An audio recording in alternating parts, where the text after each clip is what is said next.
Fala pessoal, graça e paz, que Deus abençoe vocês. Eu sou João Paulo Fonseca e eu tenho uma palavra de Deus para o seu coração. Em 1 Coríntios capítulo 1, vou ler alguns versos deste capítulo, né? Vou ler o verso 18 e depois eu vou pular lá para o verso de número 23. Paulo diz o seguinte: de fato, a mensagem da morte de Cristo na cruz é loucura para os que estão se perdendo, mas para nós que estamos sendo salvos é o poder de Deus. Do verso 22 em diante, né, pulando aí do verso 18 para o 22, Paulo diz o seguinte: os judeus pedem milagres como prova e os não-judeus procuram sabedoria. Mas nós anunciamos o Cristo crucificado, uma mensagem que para os judeus é ofensa e para os não-judeus é loucura.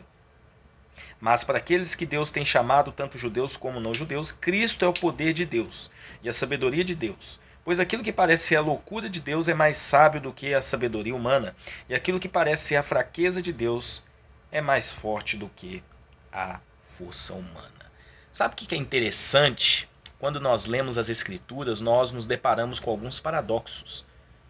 Aqui nós lemos a sabedoria e o poder de Deus em contraste com uma sabedoria humana e o poder humano. Nós sabemos que a sabedoria humana ela é totalmente falha.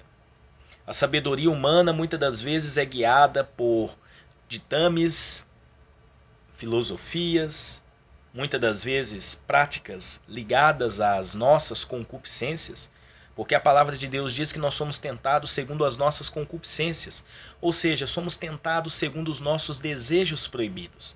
Então, muitas das vezes a nossa sabedoria é baseada em atos pecaminosos. Nós, pelo nosso próprio braço, não podemos nos salvar. O que Paulo quis dizer nesses versos que nós acabamos de ler é que aquilo que para o mundo é loucura, na verdade, para nós é sabedoria. E a sabedoria vem do alto. Os judeus consideravam alguém morrer na cruz como loucura. Eles achavam que na cruz, derramando o seu sangue, Jesus, ele na verdade era um maldito, porque lá em Deuteronômio capítulo 18, a própria lei de Moisés dizia que maldito é todo aquele que for posto no madeiro. Os gregos não aceitavam isso, ou aqueles povos ali ao redor, principalmente as pessoas de Corinto, né, da cultura de Corinto, não aceitavam. Olha, Cristo crucificado, como é que é isso? Mas o propósito de Deus ao enviar o seu Filho Jesus aqui nessa terra, foi proporcionar salvação por meio do seu nome. Então, esse paradoxo, né, sabedoria, loucura, fraqueza, força, é interessante nós analisarmos na visão bíblica. Aquilo que parecia a derrota de Deus, Cristo, crucificado e morto, significa a vitória diante do pecado, diante da morte, nos trazendo salvação por meio do sangue de Jesus. Outrora estávamos condenados, outrora estávamos mortos em nossos delitos, mas Cristo Jesus morreu por nós, quando ainda éramos pecadores. Então, na verdade, o que parecia a fraqueza de Deus, na verdade, a morte de Cristo nos trouxe vida.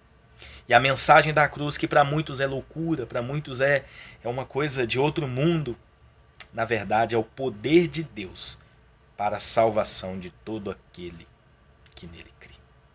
Então que nós possamos desfrutar da vida eterna que Jesus nos proporcionou na cruz. E a mensagem de salvação não é loucura, é sabedoria. A morte de Jesus não é fraqueza, pelo contrário. A morte de Cristo nos trouxe vida, salvação, porque Ele levou sobre si as nossas transgressões. E o castigo que era para nós, na verdade, caiu sobre Ele. E pelas suas pisaduras nós fomos salvos.